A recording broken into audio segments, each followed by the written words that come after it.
So hello everyone, my name is Kamod. Welcome back to my channel KD commerce academy. और आज हम पढ़ने वाले हैं मैक्रो इकोनॉमिक्स क्लास 12th का यूनिट नंबर 1 एंड 2 साथ में, यानी चैप्टर दोनों को मर्ज करके साथ में पढ़ेंगे। और इसके लिए जो मैंने रेफरेंस बुक का इस्तेमाल किया, जितना भी कंटेंट आपको यहाँ पे दिखेगा वो सारा है टीआर जैन से। तो चलिए शुरू करते हैं इस वीडियो को। इसमें चैप्टर 1 और 1 2 दोनों कवर करेंगे, ठीक है। तो चलिए शुरू करते हैं। पहला टॉपिक हमारा कि मैक्रो इकोनॉमिक्स होता क्या है। तो इसके लिए बहुत सिंपल सा एग्जांपल ले लेते हैं।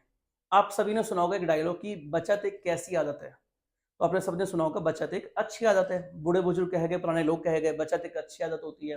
आपने कहा अच्छा बचत एक अच्छी आदत होती है। आपने भी इस बात को रिपीट कर दिया और पूरी दुनिया ने इस बात को सीरियसली ले लिया। अब मान लीजिए, फर्ज कीजिए कि आपका खुद का कॉस्मेटिक का काम है, कॉस्मेटिक की शॉप है। अब लोगों ने इसको सीरियसली लिया कि बचत एक अच्छी आदत होती है। उसकी वजह से उन्होंने सबसे पहले तो कॉस्मेटिक की दुकान पे जाना बंद कर दिया। पूछिए क्यों? क्योंकि कॉस्मेटिक की दुकान पे क्या मिलता है? उसमें मेकअप का सामान मिलता है, लिपस्टिक, बिंदी, मस्कारा, ये सब सामान मिलता है। ये तो जरूरी है ही नहीं। और बचत करने के लिए सबसे पहले तो इन सब सामान को छोड़ना पड़ेगा। आपने आजकल रील देखी होगी इंस्टाग्राम पे, हस्बैंड वाइफ की रील आ रही है कि हस्बैंड कह रहा है ये देखो भाई साहब मेरी वाइफ का मॉइस्चराइजर, ये मॉइस्चराइजर ही 5,000 रुपए का है। तो अगर वो 5,000 रुपए खर्च नहीं करेंगे तो बचत, पैसे बच जाएंगे ना, बचत हो जाएगी ना। आपने बोला, दुनिया ने सीरियसली लिया और सबसे पहले आपका ही काम बंद हो गया। ठीक है, तो यही हमारा मैक्रो इकोनॉमिक्स है। मैक्रो इकोनॉमिक्स के अकॉर्डिंग बचत एक अच्छी आदत बिल्कुल भी नहीं है। एक देश में लोग जब तक ज्यादा खर्च नहीं करेंगे तो सारे बिजनेस वालों की कमाई नहीं होगी, उससे सरकार की कमाई रुक जाएगी, उससे इंपोर्ट एक्सपोर्ट रुक जाएगा और सारा का सारा देश, सारा का सारा काम धंधा चौपट हो जाएगा। एक और बात बहुत हैरानी की बता दूं मैं आपको। अगर पूरी दुनिया में 100 गुड्स और सर्विसेज बनते हैं तो उसमें से 99 सिर्फ फॉर्मेलिटी के लिए है और वो जरूरी नहीं है, वो लग्जरी लाइफ के लिए हैं, दिखावे के लिए। जैसे कि फॉर एग्जांपल मैंने कोट क्यों पहना हुआ है, इसकी जरूरत थोड़ी ना, एक नॉर्मल स्वेटर भी काम चल जाएगा। भाई पेन क्यों लगा रखा है, ये जो डिजिटल बोर्ड क्यों ले रखा है, एक सिंपल वाले बोर्ड से भी काम चल जाएगा। ठीक है, क्योंकि आईफोन क्यों ले रखा है, एक सिंपल वाले फोन से भी काम चल जाएगा। लेकिन क्योंकि हम खर्च करते हैं तभी दूसरे लोगों की कमाई होती है।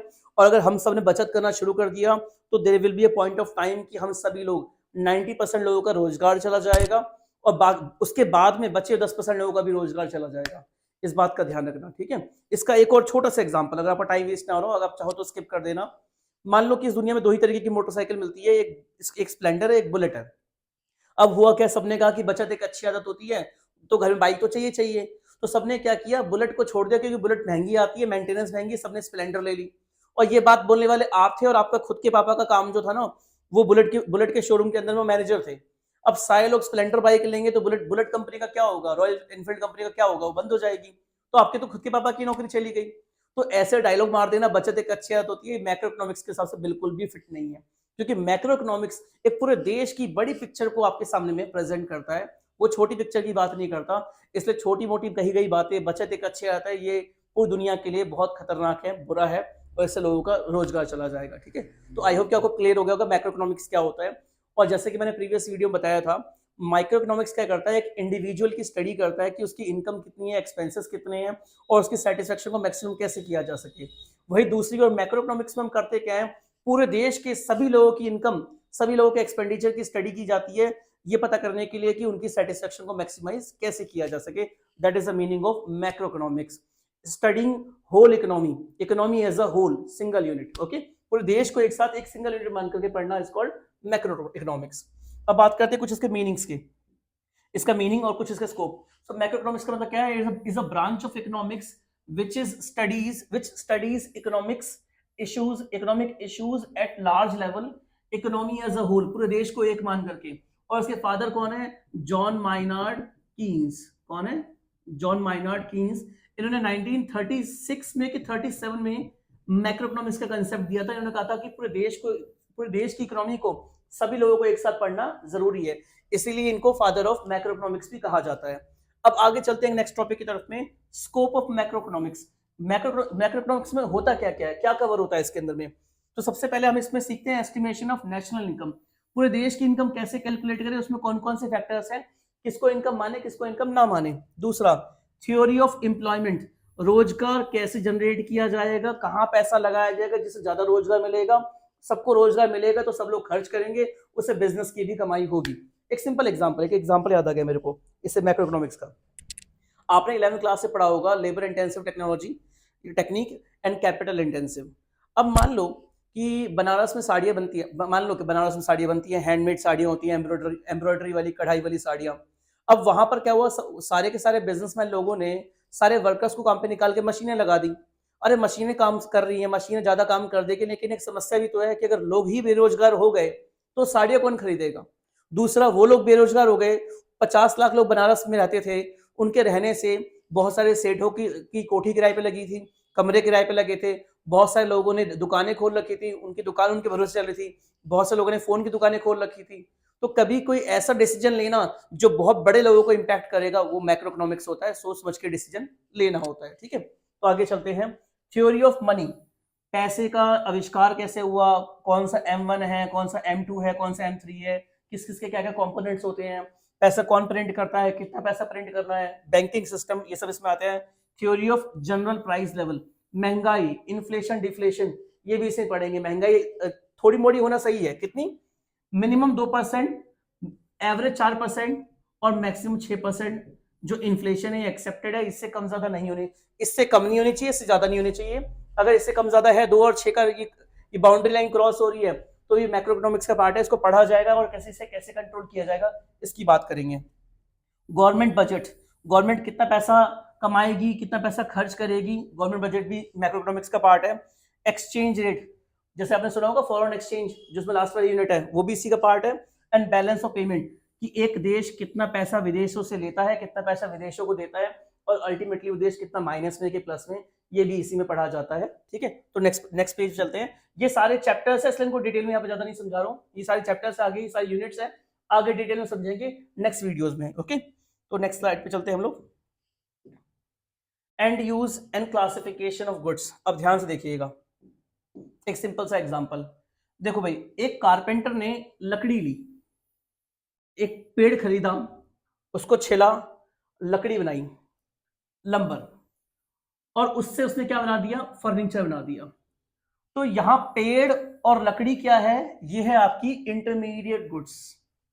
ये बना हुआ सामान जो रेडी है, ये जो यहां पर लंबर रेडी है, जो ये फर्नीचर रेडी है, ये है हमारा फाइनल गुड्स। ठीक है, दोबारा ध्यान सुनो। दूध है, एक क्या किया, एक मिठाई वाले ने दूध खरीदा बहुत सारा, दूध से खोया, धाप, छेना, पनीर और दही, बहुत सारी चीजें बनाई, मिठाई बना करके बेची, दही बना करके बेची। तो दूध क्या हो गया, इंटरमीडिएट गुड्स है। और मिठाई क्या है, छेना क्या है, धाप क्या है, पनीर क्या है, वो फाइनल गुड्स है। Understood, intermediate goods, final goods. अब एक और बात सुन लो, ये फर्नीचर जो बनके तैयार हुआ, जो कि फाइनल गुड्स है, ये सेम टू सेम 2 पीस बने हैं। एक पीस तो मैं अपने घर ले गया, कहां ले गया, अपने घर ले गया, होम, और एक पीस में ले आया अपनी अकेडमी के अंदर में। अब घर पे जो ले गया हूं, क्या वो मुझे कमा करके दे रहा है, नहीं, वो मुझे कमा के नहीं दे रहा, इससे बोलेंगे कंज्यूमर गुड्स। कौन सी गुड्स, कंज्यूमर गुड्स। और जो यहां पर रखा हुआ है, मेरी अकेडमी के अंदर रखा हुआ है, वो मेरी अकेडमी में फर्नीचर एंड फिक्सचर्स का पार्ट है, मेरी फर्नीचर का पार्ट है, इसको यूज किया जा रहा है बुक्स रखने के लिए, लैपटॉप रखने के लिए, वगैरह वगैरह, और ये मुझे कमा करके दे रहा है इनडायरेक्टली, मेरे बिजनेस की एसेट्स है। तो ये कहलाएगा हमारा कैपिटल गुड्स। क्या कहलाएगा, कैपिटल गुड्स। तो फाइनल गुड्स 2 तरीके की होती है, एक होती है कंज्यूमर गुड्स, एक होती है कैपिटल गुड्स। बिल्कुल सेम, बिल्कुल आइडेंटिकल। अगर घर में चली गई, होम में चली गई तो कंज्यूमर गुड्स, और बिजनेस के अंदर आ गई तो कहलाएगी capital goods. Is it clear? Okay, तो आप बोलेंगे सर फिर आखिरकार डिसाइड कैसे होगा, जैसे कि क्या ये पक्की बात है कि दूध हमेशा ही इंटरमीडिएट गुड्स होगा? बिल्कुल भी नहीं। देखो, दूध हो, लकड़ी हो, कुछ भी हो, डिपेंड करता है कि उसका एंड यूजर कौन है और उसको यूज किस तरीके से किया गया है। एग्जांपल सुनना, बहुत बड़ी एग्जांपल है। मेरे एक स्टूडेंट है, उसकी खुद की अपनी डेयरी है। अब उसने 100 किलो दूध प्रोड्यूस किया, तैयार किया, रेडी किया। उसमें से 100 किलो दूध उसने क्या, 100 किलो दूध में से 50 किलो दूध तो एक हलवाई को दे आया। उस हलवाई ने उससे मिठाई बनाई, दही बनाया, पनीर बनाया, बेचा, राइट। दूसरा, उसने बचा हुआ 50 किलो दूध जो है आम लोगों को घरों में पहुंचा दिया, मेरे घर ही पहुंचा दिया। मैंने भी 4 किलो दूध लिया, मैंने भी उसका पनीर बनाया और खोया बनाया और मैंने खाया। तो ध्यान रखना, इस मेरे वाले केस में क्योंकि मैंने इसे खुद अपने घर में इस्तेमाल किया है, बेचा नहीं है, ट्रांसफॉर्म तो किया है उसे, लेकिन बेचा नहीं है। मेरे वाले केस में दूध ही फाइनल गुड्स कहलाएगा। वही दूसरी ओर एक जो प्रोड्यूसर है, जो हलवाई है, उसके लिए वो दूध इंटरमीडिएट गुड्स कहलाएगा, क्योंकि उसने उस दूध से पनीर बनाया, मिठाई बनाई, दही बनाया और बेचा है। उस केस में पनीर, दही, मिठाई जो है वो फाइनल गुड्स है और दूध क्या है, वो इंटरमीडिएट गुड्स है, राइट। इवन लकड़ी की भी बात करें, मान लो कारपेंटर जो है उसने इस पेड़ को काटा, इस पेड़ को काट करके कुछ पीस का, तो जो अच्छी अच्छी लकड़ी थी उसका तो फर्नीचर बना दिया, कुछ बचे हुए पतली पतली लकड़ियां किसी काम की थी वो उसे अपने घर ले गया, घर ले आकर के उसने उसको चूल्हे में डाल दिया और उससे उससे खाना बना लिया, या उसने आग ताप ली ठंड का मौसम है, तो उस केस में वो जो बची कुछ लकड़ी थी वही फाइनल गुड्स कहलाएगी, और जो मेन मेन लकड़ी है फर्नीचर बनाने के लिए इस्तेमाल हुई है वो इंटरमीडिएट गुड्स कहलाएगी। ठीक है, तो कोई सी भी चीज, any good can be final goods also, intermediate goods also, depends upon कि किसने उसे किस तरीके से इस्तेमाल किया है। ठीक है, आई होप कि आपको क्लियर हो गया होगा। अब एक बात और सुनो, कैपिटल गुड्स, जब कुछ गलती हो गई है, ये हमारा हमारा कैपिटल गुड्स होना चाहिए। ठीक है, मैंने टाइप किया, ये मेरी टाइप ऑफ मिस्टेक है। तो इंटरमीडिएट गुड्स और कैपिटल गुड्स, अगर हम इन दोनों को साथ में स्टडी करें, एक साथ जोड़ के स्टडी करें, तो ये एक अलग तरीके की गुड्स कहलाती है, इसे हम कहते हैं प्रोड्यूसर गुड्स। एग्जांपल, कारपेंटर की दोबारा से बात करते हैं। कारपेंटर ने लकड़ी का इस्तेमाल किया, हथौड़ी का, छेनी का, और वो घिसने वाले का, ड्रिल मशीन का, इन सबका इस्तेमाल किया फर्नीचर बनाने के लिए। तो देखो जो उसके टूल्स है, क्या है उसके टूल्स है, वो तो कैपिटल गुड्स है क्योंकि कमा के दे रहे हैं, और लकड़ी क्या है, ये इंटरमीडिएट गुड्स है, और ये दोनों ही चीजें किसकी हैं, ये दोनों ही चीजें प्रोड्यूसर की हैं। तो capital goods plus intermediate goods कहलाती हैं प्रोड्यूसर गुड्स। ठीक है, इस वीडियो को ध्यान से रिपीट करके स्लो में आराम से देखना, आपको क्लियर हो जाएगा। मैंने काफी अच्छे सिंपल एग्जांपल से आपको समझाने की कोशिश करी है। ठीक है, नेक्स्ट स्लाइड चलते हैं हम लोग, आई होप कि क्लियर हो गया होगा आपको ये। ओके, सो हमारी नेक्स्ट स्लाइड क्या कहती है, consumption consumer goods on the basis of durability. ध्यान से देखिए, चार तरीके की गुड्स होती है। जो फाइनल गुड्स की बात करो, कंज्यूमर गुड्स की, एक होती है ड्यूरेबल गुड्स। सिंपल सी बात है, एक ऐसी गुड्स जिसकी लाइफ 1 साल 1 ईयर या उससे ज्यादा है, 1 साल से ज्यादा है, उसे कहते हैं ड्यूरेबल गुड्स। सिंपल भाषा में, आपके घर में फर्नीचर हो गया, व्हीकल हो गया, कुछ भी ऐसा सामान हो गया, ठीक है, फर्नीचर समझिए ना, और व्हीकल कोई सी गाड़ी वगैरह हो गई। सेमी ड्यूरेबल गुड्स, ये वो गुड्स होती है जिसकी लाइफ 1 साल से तो कम होती है, या मैक्सिमम 1 साल होती है, और लेकिन 1 साल से ज्यादा नहीं होती, और लेकिन ये 3-4 महीने 5-6 महीने चलती है। जैसे एग्जांपल, क्लोथ्स, आपके कपड़े, कपड़े जाहिर सी बात है नॉर्मल इंसान ही हो गए, आम इंसान हो गए, तो एक कपड़े को कम से कम, अगर नॉर्मल फैशन, अगर लड़कियां हो खासकर आप, तो फैशन में क्या करते हो, चीजें ले आते हो, 2-4 बार पहनते हो, उसे छोड़ देते हो, लेकिन 2-4 बार पहनने में भी उसे 5-6 महीने का टाइम लग जाता है। जैसे आप एक खास, बिल्कुल खास बढ़िया सी ड्रेस लेके आए, पहली बार तो उसे किसी फंक्शन में, शादी में पहनोगे, दूसरी बार सेकंड लेवल की पार्टी वार्टी पहनोगे, तीसरी बार उसे आम ट्यूशन व्यूशन जाने के लिए पहनोगे, अगल बगल जाने के लिए पहनोगे, उसके बाद उसे घर में पहनोगे, उसके बाद उसका पोछा बना दोगे। ठीक है, लेकिन 1 साल के आसपास में उसे खत्म कर दोगे, तो कपड़े आ गए सेमी ड्यूरेबल। कौन से गुड्स, सेमी ड्यूरेबल, जिसकी life less than an year होती है, या मैक्सिमम 1 साल तक होती है, लेकिन सिंगल यूज से ज्यादा होती है, एक बार में उसे कई बार पहना जाता है। आगे बात करते हैं non durable goods, single use goods, सारी फूड आइटम यार, खाने पीने का सामान, ये देख रहे हो सिंगल यूज गुड्स, देख रहे हो, प्लास्टिक बॉटल्स बनाना, ढिकाना, ये सब सिंगल यूज आइटम्स जो कचरा बहुत फैलाती हैं।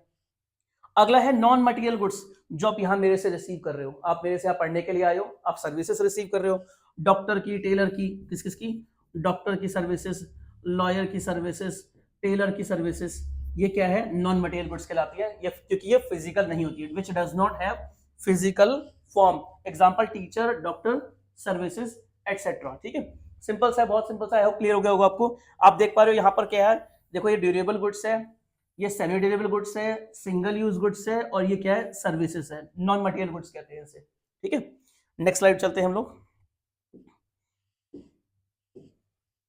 3 और 4 सेक्टर इकोनॉमी में, देखो इसके लिए क्या है, ये यहाँ पर नहीं हो पाएगा, पहले मैं इसके लिए डायग्राम बनाता हूँ बहुत बढ़िया सा। देखो मेरी राइटिंग तो कुछ खास अच्छी नहीं है, लेकिन मेरे साथ थोड़ा सा मैनेज करना प्लीज।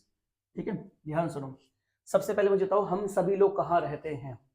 तो बोलोगे सर कैसे मजाकिया से सवाल है, अपने अपने घरों में रहते हैं। वेरी गुड, यही आंसर है, हम सब रहते हैं अपने अपने घरों में। इसे कहते हैं हाउस होल्ड सेक्टर। क्या कहते हैं इसे? House hold sector.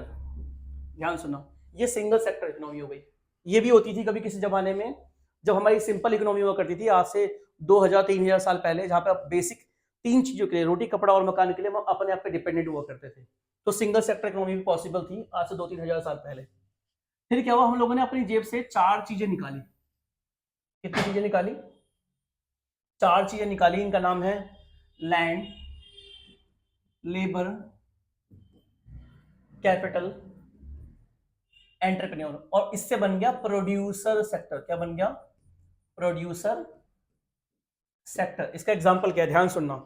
ये मेरी एकेडमी में जहां वीडियो बना रहा हूं, यहां पर जमीन हमने किराए पे ले रखी है, लेबर यानी वर्कर। देखो इकोनॉमिक्स में आप डॉक्टर हो, टीचर हो, लॉयर हो, आप लेबर ही कहलाते हो, वर्कर ही कहलाते हो।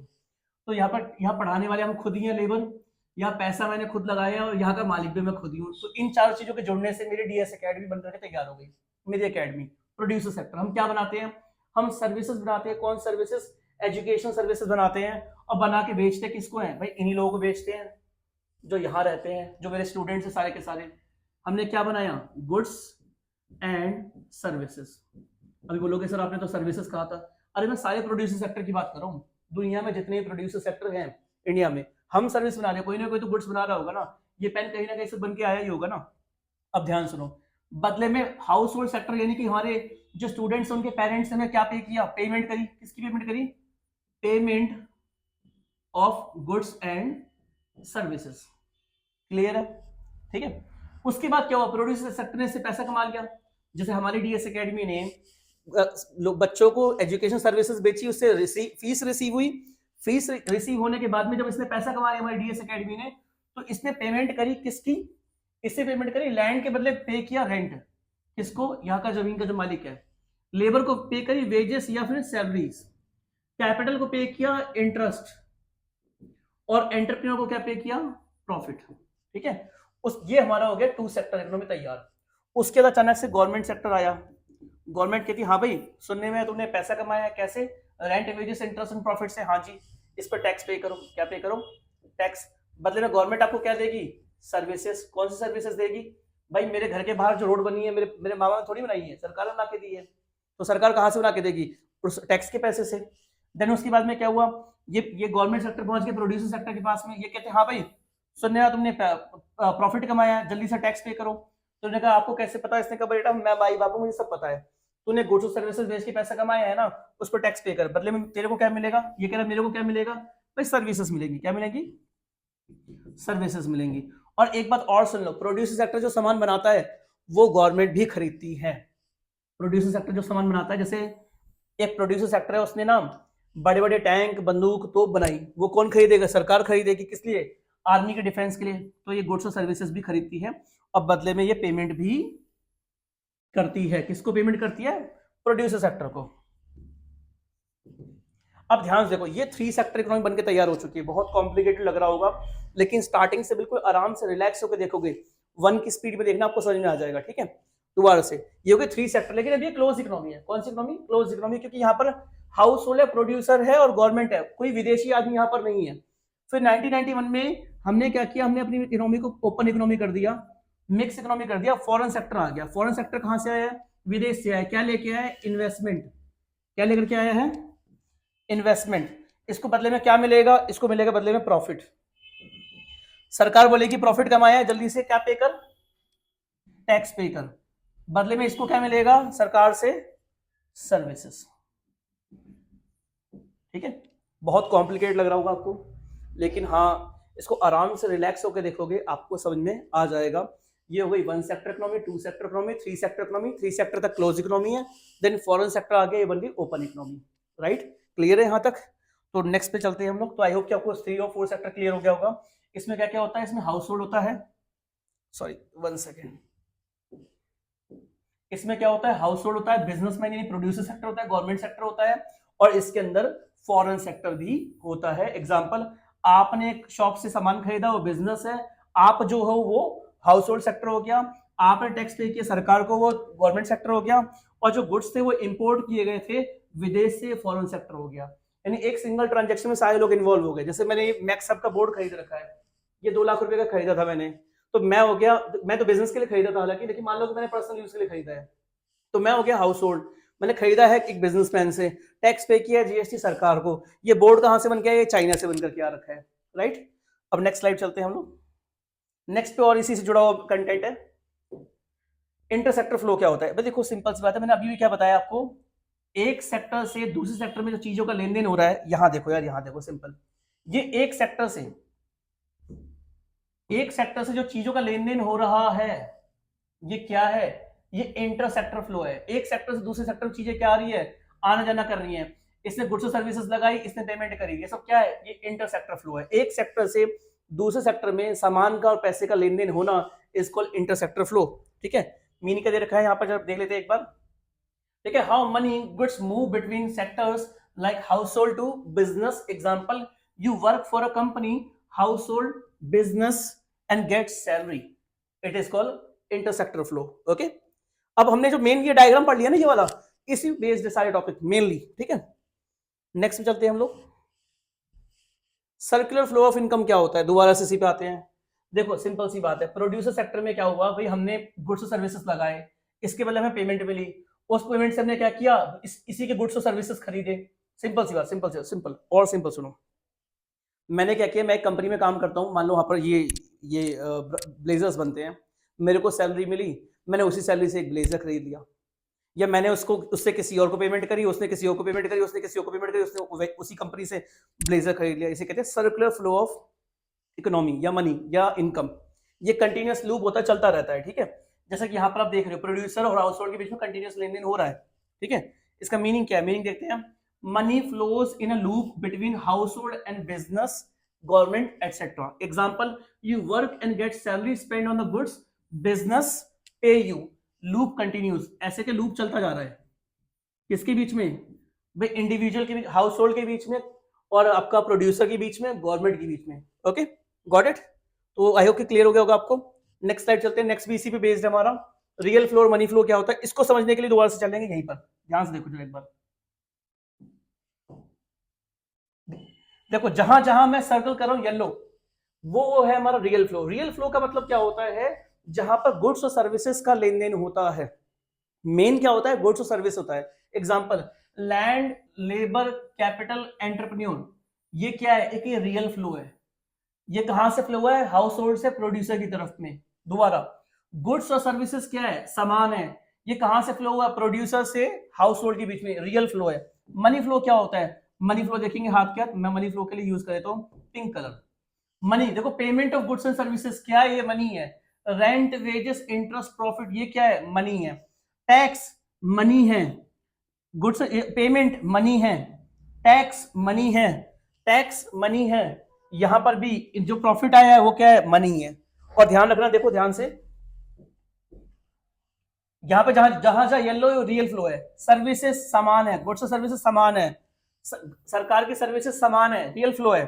सर्विसेज रियल फ्लो है, इन्वेस्टमेंट रियल फ्लो है। अब बोलोगे सर इन्वेस्टमेंट रियल फ्लो कैसे हो सकता है, देखो कई सारे विदेशी लोग जो आते हैं ना, जरूरी नहीं है कि हमेशा पैसा लेकर के आए, कई बार वो इक्विपमेंट्स भी लेकर के आते हैं, आइडियाज भी लेकर के आते हैं। जैसे एग्जाम्पल के तौर पे यहाँ पर डोमिनोज खुला हुआ है, डोमिनोज वाला वहां से थोड़ी तवा लेकर के आया है, वहां से थोड़ी तंदूर लेकर के आया है, ओवन लेके आया है, वो तो बस आइडिया लेकर के यहाँ पर आया है ना। वो तवा, तंदूर, सारी चीजें, पूरा फर्नीचर डोमिनोज का वो तो यहीं बनाया गया है, यहीं रखा गया है, राइट, यहीं पर तैयार किया गया है। तो वहां से खाली क्या आया, आइडिया आया। Idea is not money, it is real flow, right. अब दोबारा चलते हैं वापस हम अपने मेन टॉपिक पे, यहां पे समझने में। रियल फ्लो क्या होता है, real flow is a goods और services, money flow is a payment. Real flow goods और सर्विस होता है, और मनी फ्लो क्या होता है, ये पेमेंट होता है, ये मनी होती है। मनी फ्लो का मतलब ही है मनी, सिंपल सी बात। ठीक है, example, you work, real flow है, आप लेबर हो, और गेट सैलरी, ये मनी फ्लो है। ठीक है, क्या आई होप कि क्लियर हो गया होगा आप सभी को। और ये जो मैंने जो बनाया है ना, इसको बहुत तसल्ली से, आराम से, रिक्वेस्ट है मेरी, जेन्युइनली रिक्वेस्ट है, मैंने बहुत बेस्ट पढ़ाने की कोशिश की है। और जैसे मैं रियल लाइफ में पढ़ाता हूँ, मैंने उसी तरीके से पढ़ाने की कोशिश करी है कम टाइम में। तो उसको ध्यान से आराम से बनते हुए देखना, आपका क्लियर हो जाएगा एक ही बार में। ऑल दो वो बात अलग है कि आपके एग्जाम में सिर्फ 2 सेक्टर इकोनॉमी आती है, मैंने आपको 4 सेक्टर इकोनॉमी समझा दी आपकी नॉलेज के लिए, क्योंकि आगे तो पढ़ोगे ना। ठीक है, तो नेक्स्ट स्लाइड चलते हैं हम लोग। स्टॉक इन फ्लो क्या होता है, ये बहुत सिंपल है यार। देखो आपके घर में टंकी है, टंकी टंकी में कितने लीटर की है जी, 1000 लीटर की है। कितना पानी है जी, 800 लीटर पानी है। पानी का 800 लीटर का स्टॉक है। अब शाम हो गई, पानी वाला लाइन में मोटर ऑन करी, उसमें पानी भरा जा रहा है 1 लीटर प्रति मिनट या 5 लीटर प्रति मिनट, वो क्या है, पानी का फ्लो है। फिर नीचे आपने वॉशरूम में टंकी टोटी खोली और पानी निकल रहा है, ये क्या है, ये आउटफ्लो है। टंकी भर रही है, इनफ्लो है। पानी जो रखा हुआ है वो स्टॉक है। ठीक है, ध्यान रखना। देखो बैंक में रखा गया पैसा, बैंक में, 1 सेकेंड प्लीज, हाँ, बैंक में रखा गया पैसा स्टॉक है। डिपॉजिट करना इनफ्लो है, निकालना आउटफ्लो है, राइट। डिपॉजिट करना इनफ्लो है, निकालना आउटफ्लो है। अब इसका एक सिंपल सा मीनिंग भी देख लो ध्यान से जरा एक बार। जो स्टॉक होता है वो स्टॉक मेजर किया जाता है at a particular point of time, at a particular point of time, एक फिक्स टाइम पे मेजर किया जाता है। वो क्या होता है? स्टॉक। फ्लो क्या होता है? फ्लो मेजर किया जाता है over a period of time, over a period of time. Example, for example मैंने बच्चों को अपनी बैंक स्टेटमेंट दिखाई थी समझाने के लिए, लेकिन मैं नंबर्स रियली बोलूंगा, इमेजिनरी नंबर्स है। फॉर एग्जाम्पल पूरे महीने मेरे अकाउंट में 5 लाख रुपए आए, क्रेडिट हुए। आपको बताओ बैंक वाले उल्टा यूज करते हैं, क्रेडिट मतलब पैसा आना। पूरे महीने में मेरे अकाउंट से फॉर एग्जाम्पल 4,70,000 रुपए गए, ठीक है। तो ये हो गया इनफ्लो, ये हो गया आउटफ्लो। लेकिन मंथ के एंड में मेरा बैलेंस है फॉर एग्जाम्पल 10,15,000 रुपए, ये हो गया स्टॉक। मंथ के एंड में एक पर्टिकुलर पॉइंट पर जो मैं देख रहा हूं, ये है मेरे मनी का स्टॉक। ये पैसा आना इनफ्लो, ये पैसा जाना आउटफ्लो। ये पूरे महीने का देखा गया है जो फ्लो है। और स्टॉक मैंने बिल्कुल एक पॉइंट ऑफ टाइम का देख रहा हूं। अब ये बैलेंस है, क्या पता मान लो कि मैंने कोई प्रॉपर्टी खरीद ली और इसमें से 8 लाख चला गया, तो 8 लाख जाने के बाद मैं पर्टिकुलर पॉइंट ऑफ टाइम पे जो मेजर करूंगा दैट इज कॉल्ड स्टॉक, ठीक है। नंबर्स इमेजिनरी है, इनको रियल मत समझ लेना। आपकी कृपा होगी तो रियल बन जाएंगे, क्या पता, ठीक है। चलो आगे बात करते हैं, नेक्स्ट स्लाइड चलते हैं हम लोग। स्टॉक इनफ्लो क्लियर हो गया होगा आपको। कंसेप्ट ऑफ इन्वेस्टमेंट, अरे बहुत सिंपल टॉपिक है। देखो देखो, मान लो कि आपने ना एक बिजनेस खोला, ग्रोसरी शॉप, परचून की दुकान, और उसमें आपने कितना पैसा लगाया? उसमें आपने लगा दिया 10 लाख रुपए। कितना लगा दिया? 10 लाख रुपए लगा दिया। इस 10 लाख में आपने 6 लाख रुपए लगाया है फर्नीचर पे। किस पे? फर्नीचर। बोलोगे सर फर्नीचर कहाँ से आ गया परचून में? फर्नीचर एंड फिटिंग, वो जो अगल बगल में वो नहीं होता, लकड़ी का सेटअप लग रखा होता है, आगे काउंटर होता है, फ्रिज होता है, ये सब चीजें फर्नीचर एंड फिटिंग्स। और आपने 4 लाख लगा दिया स्टॉक में। 4 लाख लगा दिया किसमें? स्टॉक में। स्टॉक क्या होता है भाई? आटा, दाल, चावल, चीनी जो खरीदना बेचने का काम करना है। अब ये 6 लाख रुपए आपने लगाया है और बहुत बढ़िया काम कराया, बहुत बढ़िया लाइटिंग वाइटिंग करवा दिया आपने, बहुत बढ़िया एम्बिएंट लाइटिंग का काम करवा दिया।